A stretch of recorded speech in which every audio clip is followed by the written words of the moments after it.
There are very few silver bullets in life. Blood flow restriction is the closest thing that we have to a silver bullet, as far as I'm concerned. I love that you said, if you don't do shit, do shit. If you do shit, do shit. Trust me, when you bring this idea to them, I'll bet you 99 and a half times out of 100, that professional won't know what the hell you're talking about. BFR, blood flow restriction training, could be that 1%. If you're not exercising, BFR can give you that extra metabolic stress that you may need in order to see a benefit. So if I can lower the amount of work and get the benefit that comes from it and continue to achieve my goals at a sport level, at a life level, at a work level, this is a no-brainer. What an exciting topic we're going to be talking about today, Don. Hey. You know, we've hinted at, hi, Claudia, how are you doing today? Excited to dive into this because I have been curious and you've been using this. So I know you're right. We have hinted of this. We've touched on it, and it's I'm excited that we're going to do a little deeper dive on this, and we have some other resources that we'll plug in at the end we can talk about. But you know, Claudia, there are very few silver bullets in life. Blood flow restriction is the closest thing that we have to a silver bullet, that, as far as I'm concerned. Now I have massive FOMO because I don't have one and you do. We'll have to When get was that the last resolved. time you worked out using those? Claudia, I have not done. The only time I don't use blood flow restriction is when I'm riding my bicycle on the road. Okay, I don't. Every other workout I do blood flow restricted now. And I've done that since December. So for those of you who are not sure about what the hell we're talking about, Yeah. blood flow restriction is an easy way to explain it is you're building muscle without lifting heavy weights. You're getting stronger without lifting heavy weights and loading up your joints and muscles with the hundreds of pounds of barbells, yet your muscles are experiencing a very similar metabolic impact using these cuffs that you would put on your limbs. And I'm going to pass it over to you to explain what exactly happens because the science is a lot deeper. Yeah, it really comes down to what I call metabolic economics. Okay. That in life, you know, when we're using financial economics, we want to return our investment. We invest a certain amount of money, we want to get a greater return back. And the better the investment, the more we put into it. So if I have an investment that can return twice as much, if I put $1,000 in, I get $2,000 back. Well, if I have an investment that I put $1,000 in and I get $4,000 back, I'm going that direction. You know, I want the better economic return. Blood flow restriction is the same thing, but in metabolic terms. So when we restrict the flow of blood back to our heart, so we put a cuff. I blood flow restrict all four limbs typically. Now, sometimes if I'm riding my trainer inside, my trainer is a bicycle ergometer, so it's like a Peloton bike, but it's a little bit more scientific. I have different controls on it. It's called a Velotron. You can Google it. But when I'm riding my Velotron inside, I may not restrict my upper body. I normally do, but sometimes I don't. But every other exercise I do, every other session I do, I'm blood flow restricting now. Claudia, I really dove into HRV it's been almost 4 or 5 years ago now. And if you've listened to the podcast, you've heard me talk about, I had a surgery. I got a MRSA infection in my knee. I was very ill. And the day before I had that surgery, I rode my bike for an hour. And I was pretty sure the surgery that I had was supposed to be a very simple surgery, take some loose bodies out of my knee from a surgery I'd had 27 years before that. And I'm expecting to ride my bike a week later. This was not a big time. Claudia, I wrestled Olympic trials 11 days after a knee surgery back in 1984. Okay. And that was a much more significant, it was a meniscectomy. They went in and cleaned up my menisci. It was Mm. scoped. But maybe not the best decision I ever made, but it was my only shot ever at Olympic trials. But so I know how to deal with pain. I've been there, I've done that. So I have this surgery, I get this MRSA infection, and I'm a mess for 60 days. I mean, I'm in bed for 45 days straight. It was brutal. So I'm completely detrained from what I'm used to doing. And the thing is, once I could walk doesn't mean I can exercise. Um, I'm struggling to get back to exercise, and we happen to be down at the Dave Asprey show down in Orlando. And right behind our booth was a booth with the team from Be Strong, which is one of the brands we can talk about. Mhm. And Dr. Jim Straygunderson, Jim, it was then what makes Jim so significant and why I like this company so much. He is a cardiologist. He was a cardiologist. We lost Jim a couple years ago, but he was a cardiologist and also a team doc for the Olympic team in Salt Lake City. I've known of Jim for years, so I wander back and was talking to Jim and Holly, his wife, and talking about my situation. And I said, so right now I'm basically using sauna as my only exercise stimulus. And he says, oh, then blood flow restrict when you sauna. And I'm like, what? He goes, oh yeah. He says, strap up. He says, blood flow restrict when you sauna. And then I started thinking, I'm like, well, that makes a lot of sense because the benefit of the blood flow restriction is it increases the signaling that we're trying to get from our stimulus. Lifting weights is a stimulus. Going cardiovascular exercise is a stimulus.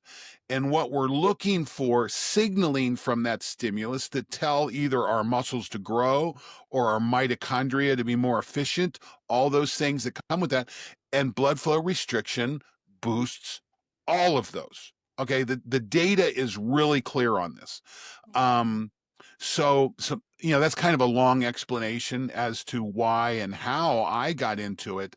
Um, but I'll tell you, you know, I think of myself at in third. I'm 63. I mean, I'm my first third when I was wrestling. Um, we trained so hard that we had to have a day or two to recover. Okay. We tore up so much tissue, we did so much damage that it took time. I think back that if I were training for that today, my training schedule would change dramatically.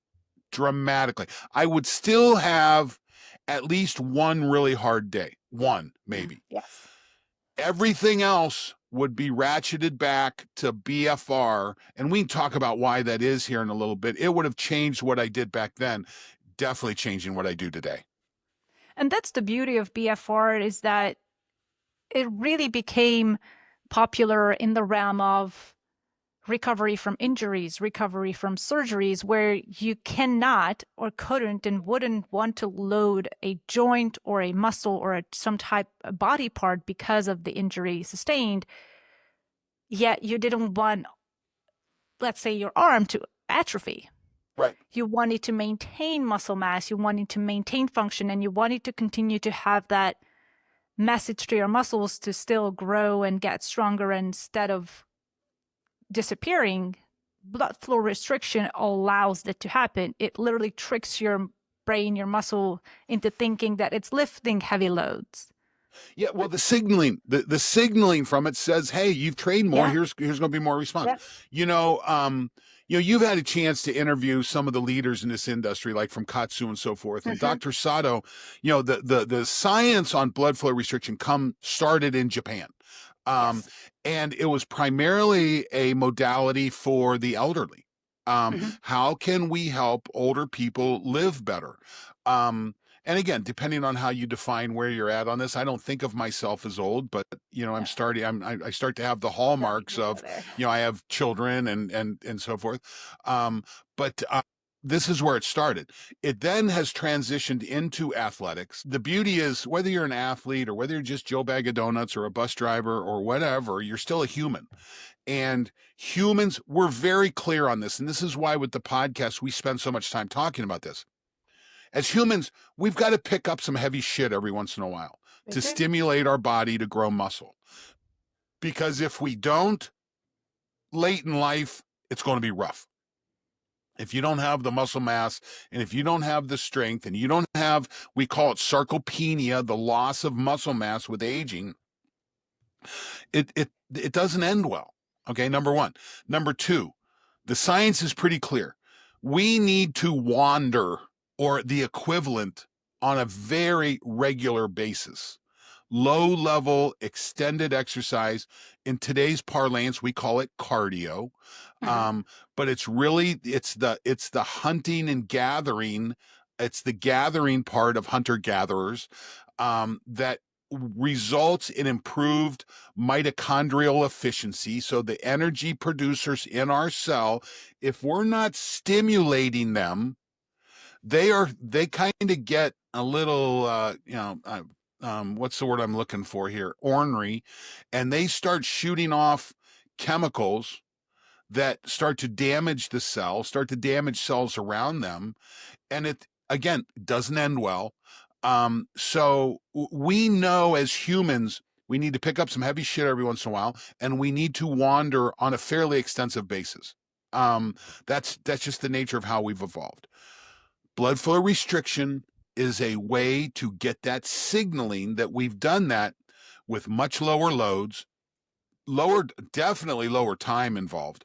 And the benefits just are, I am again, it's part of my routine. Yeah. I when I work out, we were packing, Laura and I were packing for a trip the other day, and I threw my bands in my bag, and she goes, "Why are you taking those?" I go, well, "I'm gonna try and get a workout in the hotel that we're going to be at." And my heart rate monitor and my bands travel with me now. And something that, just to help our audience picture, I'm going to put up a little B-roll image of what it looks like and how to imagine what blood flow Sure. restriction is. But you mentioned, so it's a cuff that has a specific way of occluding venous flow and allowing arterial. So you're still, because, okay, let me tap back for a second.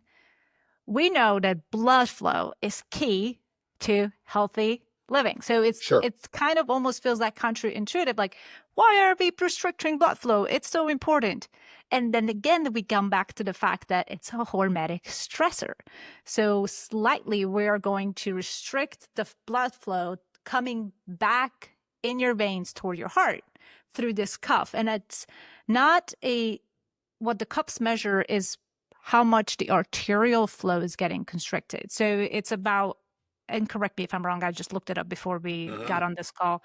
It's about 40 to 50% occlusion of arterial pressure for upper body and about 60 to 80% lower body. So there are specific numbers for that. Truth is, we're figuring that out. Okay. Number one. Number two is, and we'll talk about this as we go, but that's why when you're getting started, it's you either self-educate, you put the effort into self-educating. We'll talk about some resources there, or you work with a professional to help I do. you find your way through this. I was lucky enough to have Jim. I Yeah. could pick up the phone or I could text him, and it was wonderful. But yeah, having a little bit of help along the way is not bad. And now, and we'll talk about some of the technology that's available. Some of them are so automatic that they connect to your phone and you can just set it manually and it will just get that pressure on. But Uh-huh. what why I mentioned this and why I think it's so important to point out that it needs to be a very specific occlusion, because I don't want people to go, "Oh, I'm just going to buy a resistant band and I'm going to tie it real tight around my arms and my legs." That People won't work. people do that. No, it Absolutely. will work. People it But it's a lot more dangerous, isn't it? Because you're not, what if you're if you're Claudia, I'm not occluding ready too to much? go there. No? I'm not ready to call it dangerous yet. Okay. I believe this could be a technology or a practice that is for everyone. I don't think anyone, No. the question is who gets help doing it? Who do you get help with? Again, if you have cardiovascular disease, if you have cardiac disease, you need to start exercising with a professional. Mhm. Okay.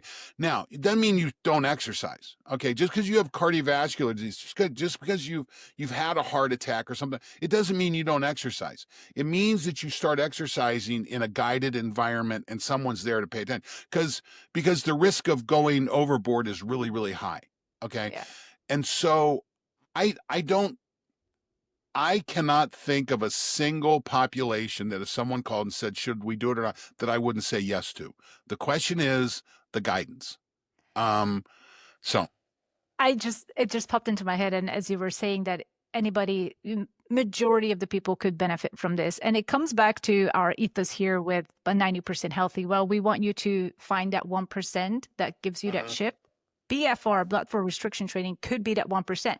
If you're not exercising or recovering, BFR can give you that extra metabolic stress that you may need in order to see a benefit. If you have been training for a long time and you consider yourself a very active person, you want that, but you just feel like you've hit a plateau in muscle hypertrophy, maybe try BFR to see if that could have you get you some more gains. yeah, let's go back and address each of those groups. Okay. Yeah, let's So do it. I literally just said I was in such a state of detraining and I was in such a the only stimulus my body could handle was sauna. Mhm. I had a house with a room 13 by 62 that was full of state-of-the-art exercise equipment that I did not have the physical ability to use. Again, I had a massive hit to my system with that experience of the infection Yes. and so what we're saying to if you are not an exerciser now, you know what? Start to sauna 3 to 5 days a week. Okay. There's a huge benefit that comes from it. That's a stressor that yields a cardiovascular benefit that's comparable to exercise. You start there and then you start to add in other things as you go. Okay. And, and again, Jim said to me, and frankly, his recommendation for the occlusion pressures were significantly higher than what I was thinking at the time. Mm. I mean, 3 to 4x. So I mean, and so again, this is a good reason to work with someone. You know what? If you are, if you have AFib and you're on a blood thinner and you're worried about, you might want to pay attention. You might want to have the right professional work with a cardiac rehab. Trust me, when you bring this idea to them, I'll bet you 99 and a half times out of 100, that professional won't know what the hell you're talking about. You'll probably have to walk in with a printout of the study Yeah. or a printout of the process. You're going to be leading the pro at this point. This is not unusual. Okay. Every year you get your taxes done, you probably go to an accountant and you may see something in your world that says, wow, I can take advantage of this. If you say something to the accountant, they've never heard of it, but if you show it to them, you teach them something and boom, it benefits you. Same thing with this. Okay. And working with your exercise professional. So don't be afraid to bring this to them. But what we're saying is what I'm saying is that if you recognize exercise as an important part of your process for staying healthy, performance, blood flow restriction it's part of the answer. Yeah. Um, and again, if you're an athlete, let me hit that other group we talked about. Yeah. So an athlete, the biggest struggle for an athlete is time. Okay, Mhm. so either time to train, time to recover, things like that. The beauty of blood flow restriction, again, back when we were training, I'll tell you what, after my leg days, Claudia, I needed a full 2 days to recover. Um, because it just took that long. We tore up so much stuff. Um, and we thought that was the only way to grow. If I were doing it today, I would take that leg day, I would probably blood flow restrict it significantly to where I'm probably doing 30 to 50% of the work that I would have normally done. I Mhm. don't get the damage, but I get the benefit. Okay. That's the beauty of blood flow restriction. I don't have to go run an ultra marathon to get the cardiovascular benefit. I can strap up, do the work, do a significant, again, 30 to 50% of the work, and get an equal benefit. That's the metabolic economics. And at first it sounds like, oh, I don't want to lower my weight, because generally what they say is that sometimes, yeah, about 20, 30, up to 50% lower load than what your usual load is or one rep max is. So that means if you're, let's say, you squat with a 100-pound barbell with blood flow restricted legs, you would probably squat with a 30 Third, pound barbell. 30 to 40 pounds. 30 to 40, which would Exactly. sound like, holy cow, that is like more than half of what I can handle. But with blood flow restriction, you go higher reps. So you go, I think it's 30 reps a set, you go 4 sets, and I think it's 15, 15, 15 after that with only 30-second rest. So it's like progressive overload at a rate where your muscles are going to be beat, but your joints are not going to be put under so It's much not stress. easier. Okay, this No. is the other thing we need to make sure everybody knows. This work is not easier. Yeah. It, frankly, it can hurt. Okay, the build, it can hurt, but what, it's easier on you. Okay, Mm-hmm. you're not Structurally, I would say. structurally, and you're getting the signal. And again, this is something that, I remember years ago,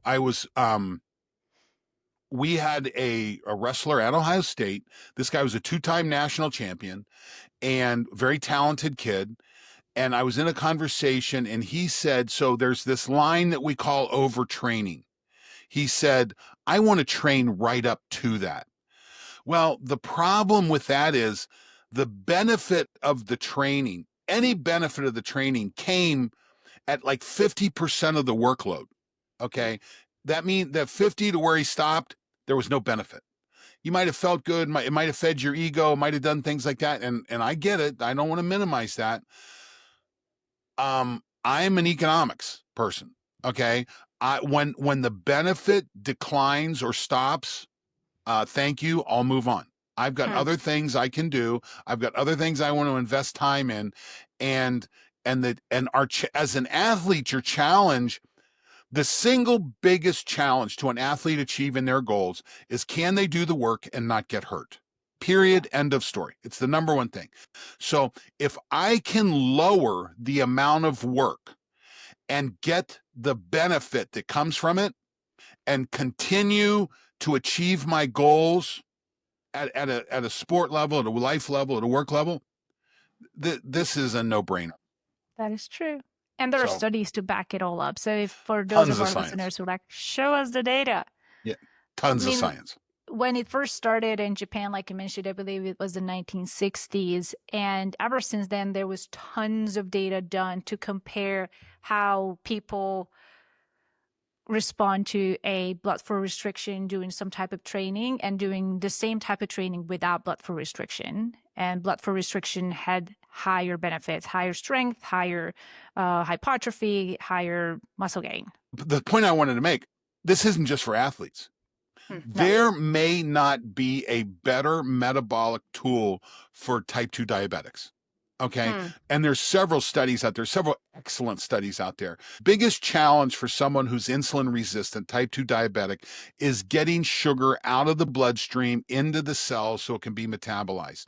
The data on this is so freaking clear, it's ridiculous. That if you are insulin resistant or type 2 diabetic and you blood flow restrict, your cells become sugar sponges. It Oh, yeah. sucks it up. It gets it out of the system. It lowers the signal. So that's really what you want. Okay. And you're getting a boost in all of the other great muscle signaling enzymes. The benefit, you improve nitric oxide production, you improve stem cell production, you improve mTOR activation, one of the mTOR subsets. You get all of this. You, again, I said it at the beginning of the show. In life, there are very few silver bullets, and this is it hurts. Okay, it hurts just as much, Yep. but the benefit is notable. To the, like I said, an exercise guy his whole life, studied it. It has now become something I include almost 100% of the. for a good reason. I mean, you've been seeing so much benefit from it on a personal point of view. I mean, studies can say anything, but if you're not em- experiencing the benefits, then obviously you wouldn't use it. But anybody I've talked to who have used BFR, whether consistently or at certain stages of their training or of their life, they have all said it was worth their while because it's just adds that additional stress to our body that day we might not have the power to do. It adds the signaling with lower stress. Oh yeah, Okay, that's a good thing. that's Yeah, really thank you. important. And so I'll do a blood flow restriction workout, whether it's on my erg or out on my ski ergometer, because my lifting days are usually a circuit with my ski ergometer and then kettlebells and all my other toys. I'll do 10 minutes on my ski erg and then I'll do a series of lifts. I'll go back and do 10 minutes on my ski erg and I'll work my way through this. Because in my phase of life, I have prioritized cardiovascular fitness. That's my number one. And I already carry a lot of lean mass from my childhood and working my way back up here. So I'm not struggling for strength. Yeah. Still stronger than most people. So, but I do enough to maintain and to improve certain areas. But when I'm doing this blood flow restrict, so I'll do a 40, 50 hour workout. Um, and what I've really enjoyed is a few hours later in the evening, might be sitting around, have finished dinner, watching some, The Voice or something on TV. And I think to myself, I said, this is how I used to feel after those workouts I did when I was in college. And we Mm-hmm. just went to the bone. I mean, Yeah.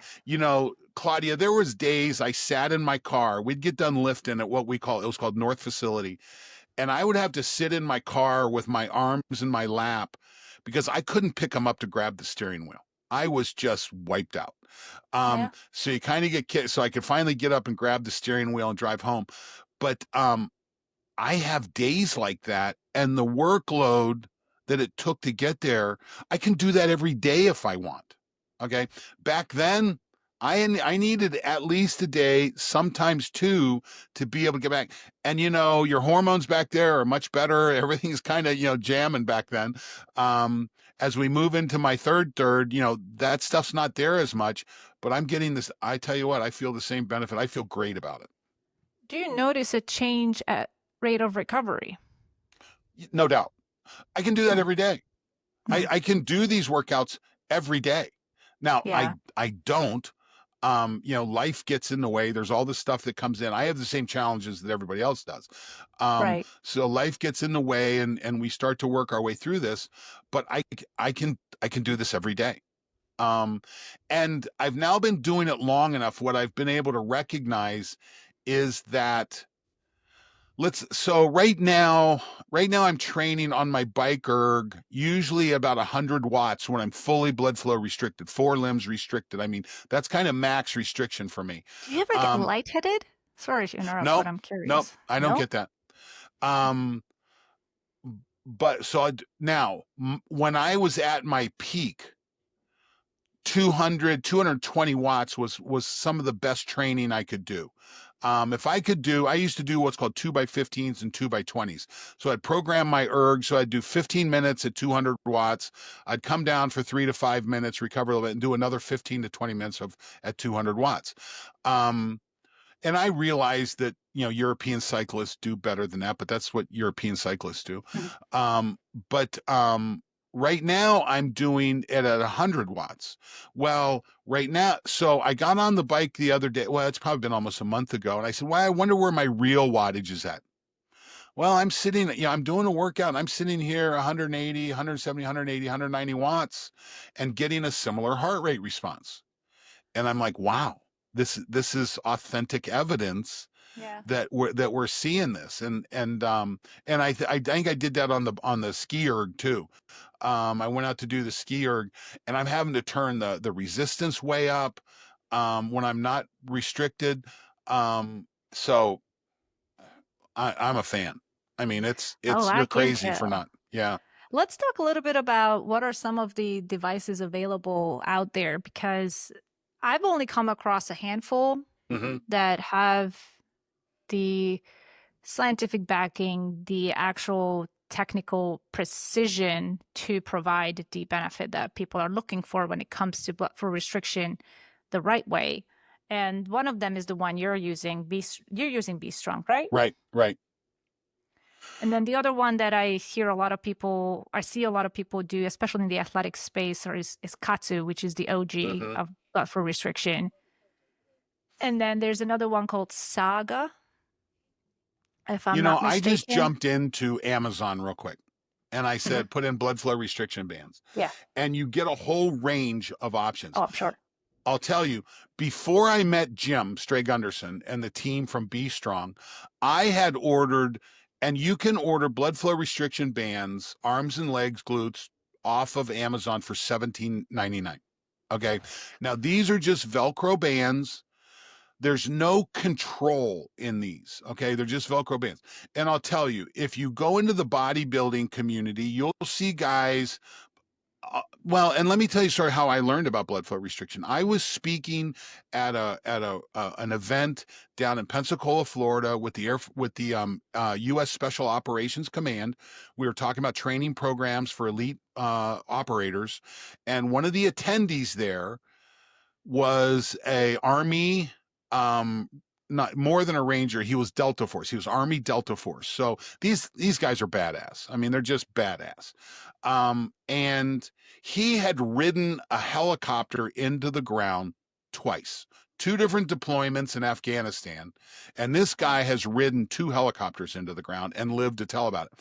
Well, we were talking, we're having dinner one night and we were talking. And I said, so how'd you get started with this? He said, we heard about it. He said, my guys were getting ready to deploy. I was still on injury restriction. And he said, I just started rolling the strength bands that we use. Okay. He started restricting just using these bands. And he said, I started getting better. And that was his discovery. I'm like, interesting. So that's when I ordered a $20 set of bands off Amazon shortly after that. And that's when I started playing with it. Yeah. Now I have this surgery. Um, I'm not putting two and two together.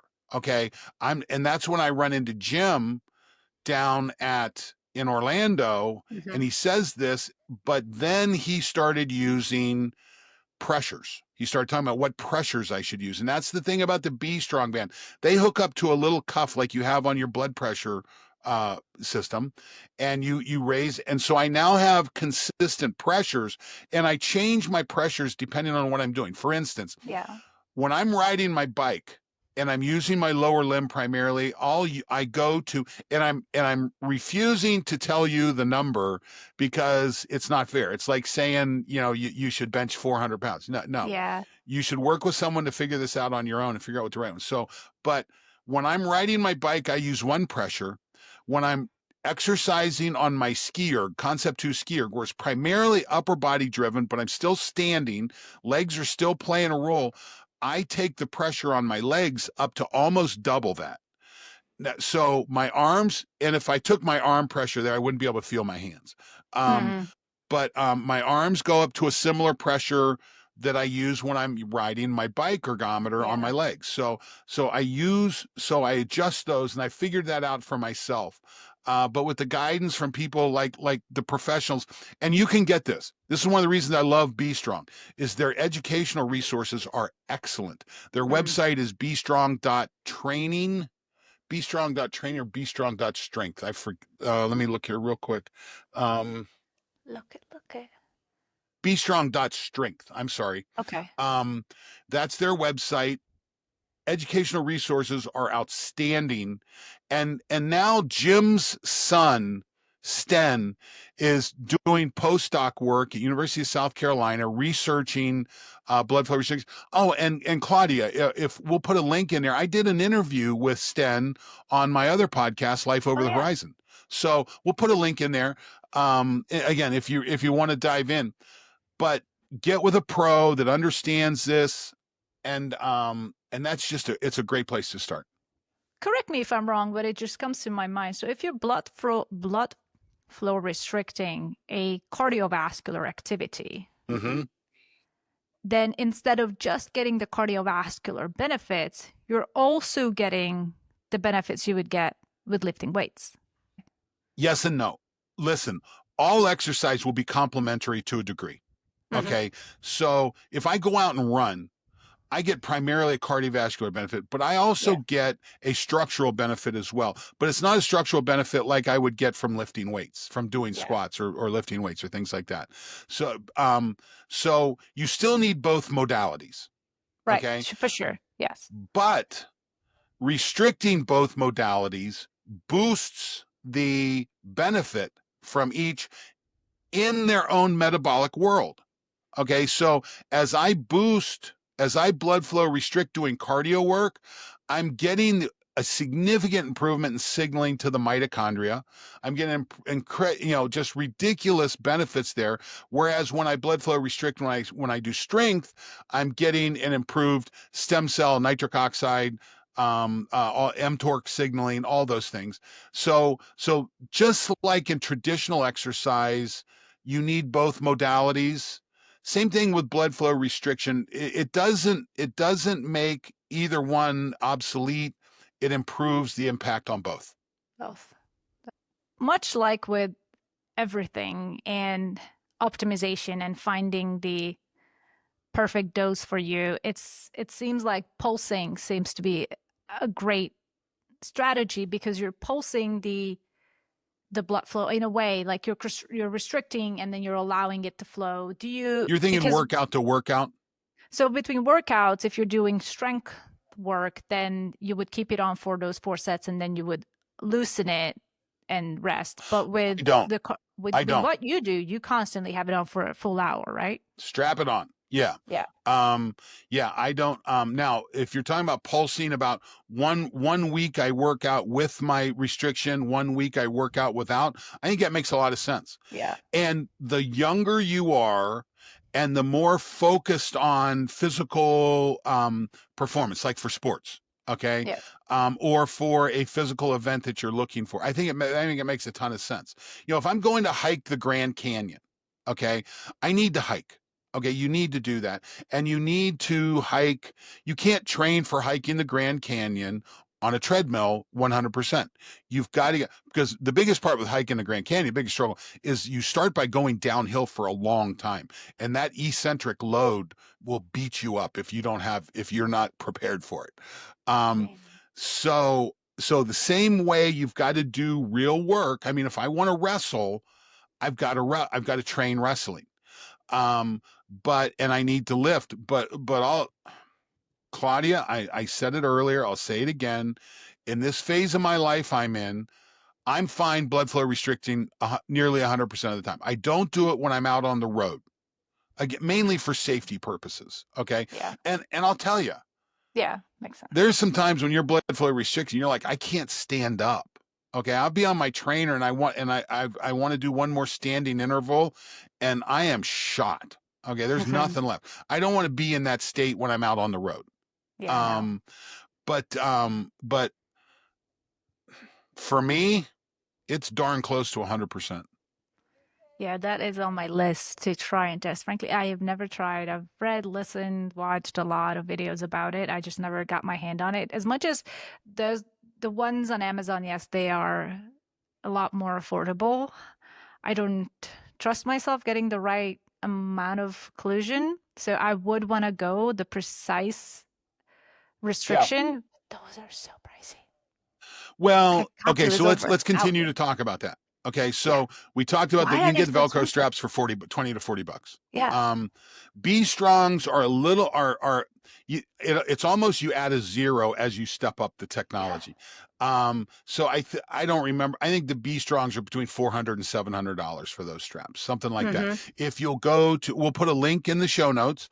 I am an affiliate of them. You'll get a little bit of a discount there if you want to try it. That's awesome. Yes. Um, but when you go to Katsu, you add another zero. Okay. You go from 400 to 4,000. Okay. And Why? well, with Katsu, I've got a computer involved. I've got a device Mhm. that's got a computer chip in it that drives a compressor and it's Yeah. dynamic. It changes in real time.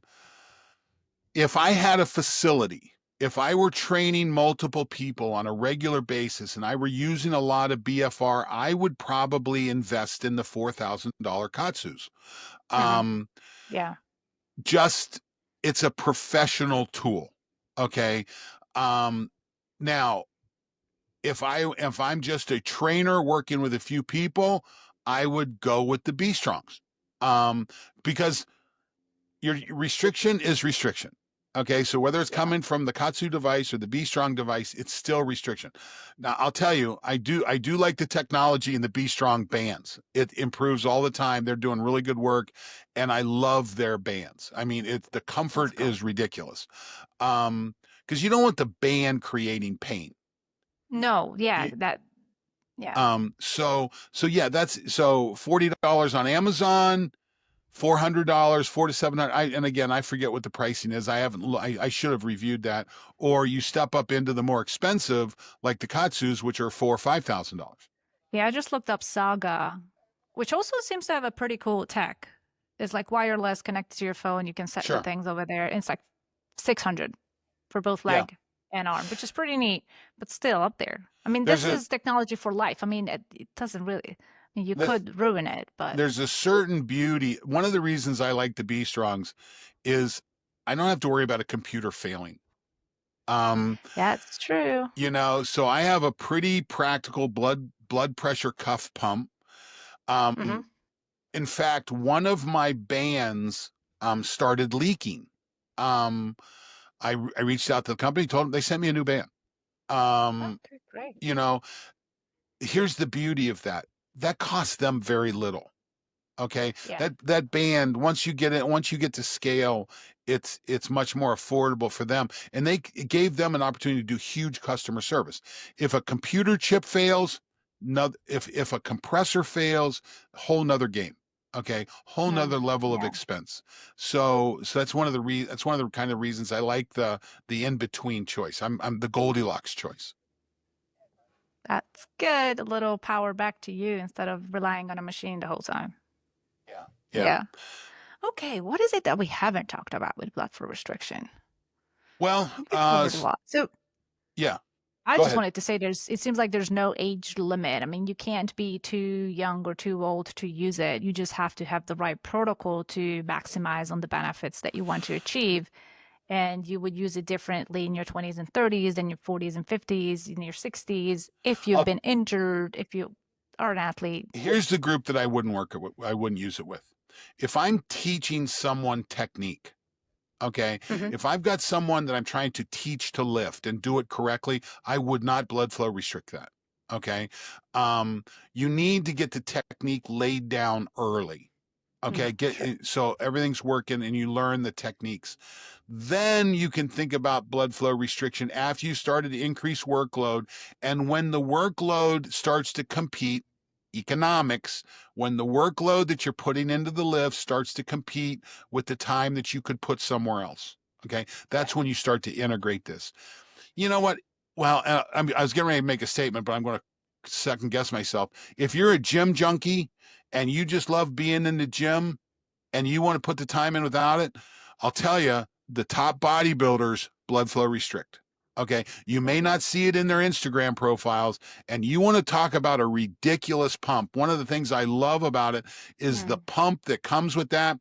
The veins in my forearms are just popping. The veins in my legs are just popping, and that's nitric oxide. Okay, that's nitric oxide, and you know what? It feels good. It looks good, and darling, you look marvelous. that's So awesome. And that's there's an something that age. I also saw videos of men training with with BFR when we're looking at a lot of I've heard many times that the smaller muscle groups like the calves can be harder to grow. And I've seen bodybuilders use BFR on their legs, obviously up in their groin Mhm. thigh area, to allow additional Signaling. signaling to kind of drive that higher rep. Because usually you do higher reps and lower load with muscles like the calves. You're not loading up a massive barbell on your shoulder and just Yeah, calf raising. You're yeah. doing a smaller load but higher rep. And if you add that BFR on top of it, that could give you that additional edge that you've been looking for in order to get the calf gains or the Well, forearm gains or yeah, and whatever. remember those calf muscles; those are very slow twitch muscle fiber Very slow twitch. muscles. Okay, and and they don't grow like your quads. They don't do it. Now, you want to grow calves, ride a bike. Okay. Start to ride a bike. Spend an hour on a bike a day and your calves will pop. Um, it's funny, I started riding bicycles about my fourth year of wrestling at Ohio State because Mhm. by that time I'd have my third and fourth knee surgery. Running was becoming an issue. So I started riding bicycles. And then when I finished up wrestling, I just poured myself into cycling. Well, and if you look at the pictures of my legs back and I'm squatting, my best squat ever was 840 for two. Okay. So when you put that in, that's equivalent of a 900-pound squat. And my legs were big, but they weren't ripped. Okay. Mhm. They weren't. Now I start riding my bike for a few years and my legs just get ripped. My calves balloon up. I never had calves when I was lifting heavy. Uh-huh. I don't care how many calf extensions you do, because when you go out and ride the bike, you ride the bike for several thousand reps. Okay, that's going to stimulate increased blood flow. That's going to increase capillarization. That's where the hypertrophy is going to come from in the calf. Mhm. So yeah, and yeah, so you're exactly right. Does it matter if you're sitting down or standing up biking? No, no, it's just No? work. Mm, okay. We make exercise too complicated sometimes. At the end of the day, it's work. Okay, just do work. Um, and I was thinking about your statement. I've seen guys blood flow restrict at the calf, at the knee. I've seen Oh, people do I've never that seen. either for rehab. You don't have to go to the groin. You can do it Mm, at the knee. okay. Again, Like and above the but knee? yeah, but right above the knee. Above the knee, okay. But I would push this back to, and again, go watch the interview that we did with Sten. Or if you have a question, reach out and we can connect, or follow up at the Be Strong Strength website. Um, and and honestly, full disclosure, I've never been to the Katsu website. I don't know what they do for education. I see them at trade shows, but I just don't see the amount of energy going into training and development. I know Holly very well, Stray Gunderson. She was Jim's wife. Holly is absolutely heart committed to this science. She's a great trainer. She's building that business. And the training for them is as important as the product sale. Hmm, And that's why I love that company. that's nice. Yeah, I always like having brands and interact with brands who take time to educate. Because when it comes to a lot of these biohacks, technologies, modalities, they seem so nuanced that education is so important. There are so many ways you can do it wrong and not get the benefits you want. So There's education is key. there's there's rarely, you know, we like to speak in terms of right, wrong, black, white, works, doesn't work, things like that. And in life, particularly physiology, it's not so black and white. Okay. No. Do shit. Okay. If you're not doing shit, do shit. Okay. If you're not doing anything, start something. Okay. If you're doing something, boost it a little bit. And then as you move through it, there's huge benefits that come from that concept. Okay. So don't be afraid to get started. Number one. Number two is that there are hacks that can help you along the way. There's little things you can do.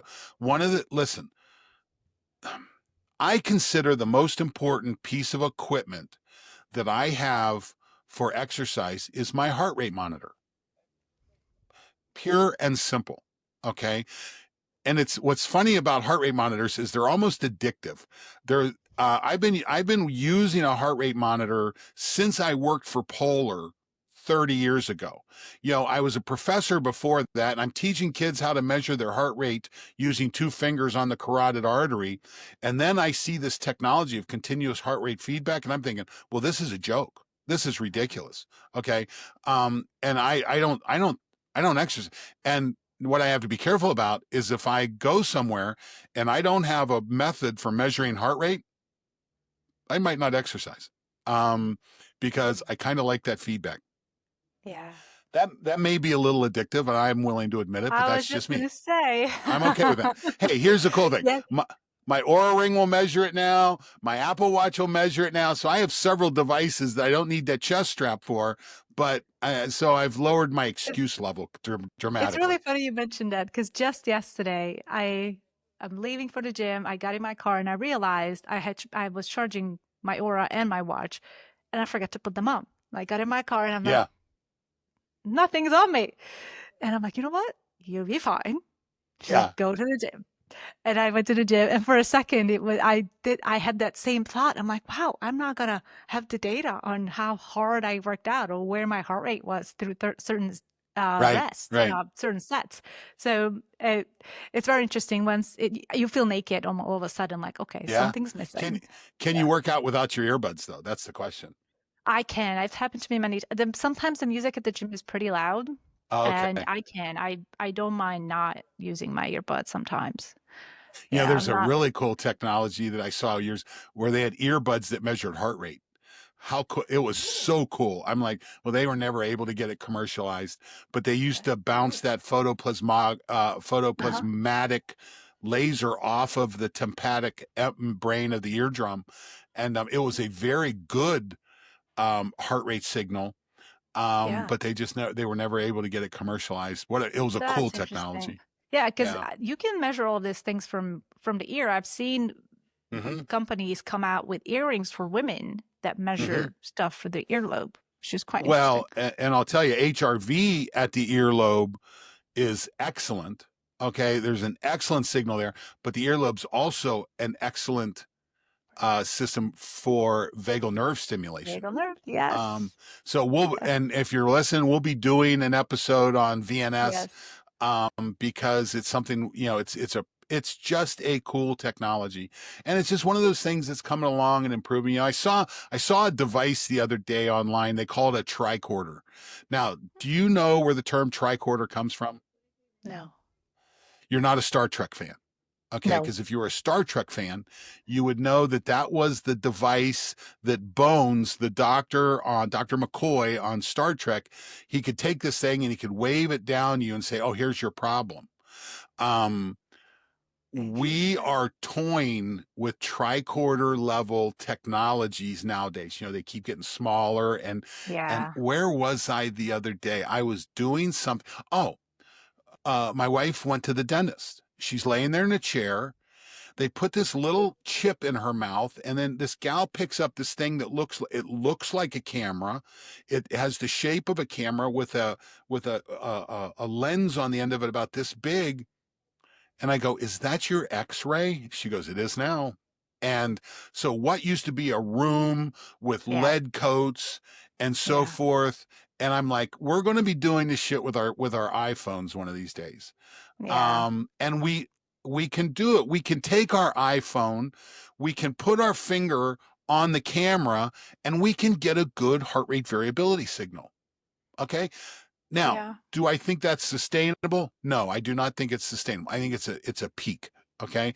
Well, it continues to grow. I'll tell you, I get bit, and I haven't figured this out yet. They say you can measure blood sugar using Apple Watches, things like I've this. heard that they tried. I don't think it's gone I've mainstream yet. heard, and again, for some reason in my algorithm it keeps popping up either in my social or somewhere.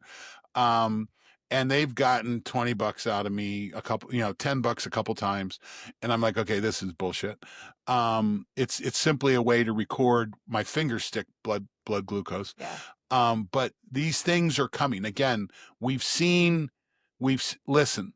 Blood sugar has evolved. Strength is evolving, cardiovascular is evolving. These are all the good things, but you got to go back to the rocks in the jar. Are you moving? If you're not moving enough, I'm not sure Amish need to exercise. Okay. Amish, and if you live an Amish lifestyle, you work daylight to dark. Okay. They don't need to go to the gym. No. Okay. They put several hundred bales of hay into the barn. They walk for miles. Jesus. Claudia, I was riding my bike outside the other day and I got passed by an Amish guy on a recumbent bike wearing work boots. Okay, that's how Mm. slow I am right now. Okay. And I'm like, well, you got to start somewhere, you know. And this guy just comes trucking right by me. I'm like, how you doing today? And we had a nice little conversation. But they don't need to. The rest of us that don't work daylight to dark, we got to do something. And something I noticed in terms of how the body responds to different types of exercises. When you're obviously all exercise is going to give you some type of benefit, but when you're doing the usual, the squats, the dumbbell, bicep curls, the overhead presses, those usual exercises that at the gym you would do, you get the benefit. But when I do exercises that are more functional, like pushing and pulling a sled or doing Uh-huh. some type of hanging and multi body involvement and multi muscle involvement, I notice my body changing faster. It could be very personal, obviously, but because the body has been used to biologically, evolutionarily, to do all kinds of different movements where you're activating all kinds of different muscles at the same time. So yes, isolation is great. I love isolation. But at the same time, I think it would be good for everybody to work in a little bit more of that functional, that animalistic, that primal movements that we forget to do. I totally agree with you. And so I don't recommend squatting for athletes anymore. If you want to load that, load it with a deadlift. Okay. Hmm. And the difference is the loads are usually very similar. Okay. But the difference Yeah. is you have to use your hands. Okay. And the grip. When the grip fails, you it tells you your body's saying no. Okay. You load that on your back and remember where the squat came from. Okay, that years ago the strongman started to evolve, started to pick up heavy stuff. They created a dumbbell, which was not the adjustable belt bar that we have now, but it was just a bar with heavy weights or stones on the end. And that's where that process. So they then started to train and they put a bench down and we started to do a bench press and they put it on the shoulders. We started to do squat and we did deadlifts. Well, I'm really not a huge fan of the squat or the bench press as a measure, as a exercise, as a as a key performance indicator exercise. It doesn't tell you anything. Um, Deadlift does. Deadlift Hmm. absolutely does. And my wife and I were listening to Stacy Sims, Dr. Stacy Sims, the other day. She was on the Huberman podcast, and they started talking about exercising, and the way they spoke of exercising required you to be in a gym. It was, Yeah. if you want to do squats and deadlifts and things like that, there's only a few of us that are freaks enough to put that in our house. Okay. Um, Joe Bag of Donuts out there does not think in those terms. Okay. And I said to my wife, I said, we have to look at what are ways that we can exercise, but I don't need a barbell. Well, and this is what we've done with our lifestyle, with our RV lifestyle, our nomadic lifestyle. I have kettlebells. Listen, I passed a threshold the other day. I bought a kettlebell years ago from On It, and it looks like a gorilla. Okay, Hmm. it's got a I've seen them. gorilla face on it. It's Hmm. a 75-pound kettlebell. When I bought it primarily as a decorative element. It was just cool. And they have this thing called a four god mace, which is just really cool. But I bought those and they were in my facility. I used them both, but I didn't train with both of them. Okay. Well, my current kettlebell, I have a 35 and I have a 48 with me on the road. I have a 20-pound mace. Um, my 45-pound, my 48-pound kettlebell got a little bit light for some of my exercises. Now, my daughter snuck my 70-pound gorilla kettlebell out of the storage locker. We were at her apartment, and there's my four god mace and my gorilla kettlebell, and I'm like, cool. I mean, the fact that my daughter kind of digs that aspect, I'm cool. But I said to her, we talked. I said, "Are you using the gorilla kettlebell? Because I'll order another one." I said, "But if you're not using it," and she says, "No, I'm just using it for decoration." So I'm getting my gorilla kettlebell back. So that's how good my training's going. That's so Um, cool. and so there's nice little bit. That was for me, that was kind of a cool little threshold. Okay. It's always nice when you get to experience, I've improved, I'm Yeah. ready for the next challenge. Yes. Because that's how we gotta go. That's why we talk about constantly finding those 1% shifts. And that's why we wanted to talk about BFR, because I love that you said, if you don't do shit, do shit. If you do shit, do shit. I'm Yeah. gonna title this episode that. It's great. It's yeah, and pick up something heavy every once in a while, Yes, more that's often than great. not, and wander Yeah. excessively. We And underestimate the power of walking. 30 Yeah. minutes of exercise or an hour at the gym will not make up for 8 hours of sitting on your ass. Okay. You've Yeah. got to work it in. You've if your job requires you to sit, um, you have got to consciously put in and there's ways to do it. You know, when I was my last teaching job, this is back in the early teens. Um, I put fizz balls in my office. I took the chairs out and I put the big fizz balls in my office. So I sat on a fizz ball.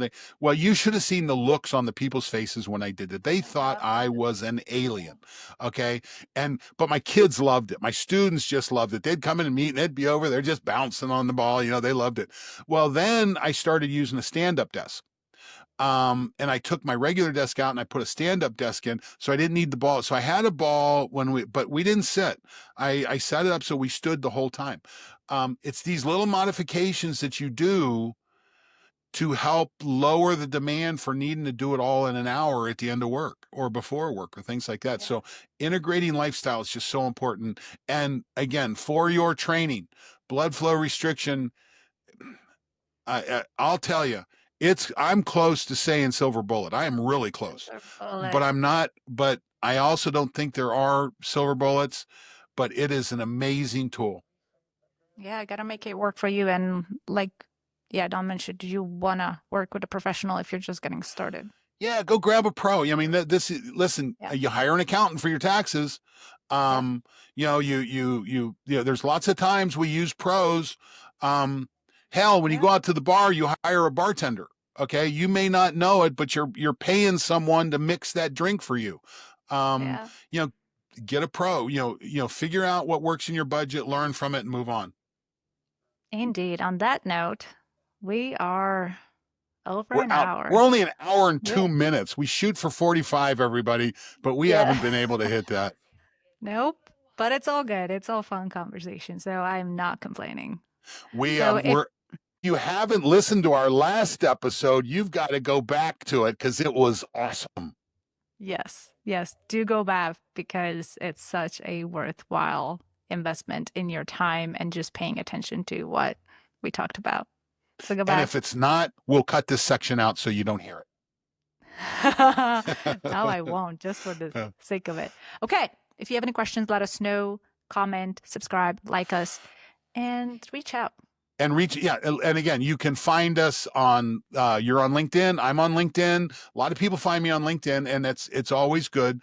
For either of us, don't send us a message, hey, the algorithm put us together, why do you think we want to meet, you want to okay, don't give me that bullshit. Ask a question. Yeah. Okay, put a question. Yes. I want to learn about heart rate variability, a blood flow restriction, something like that. I had this question. Put that in there. I take the invitation. I then take the meeting.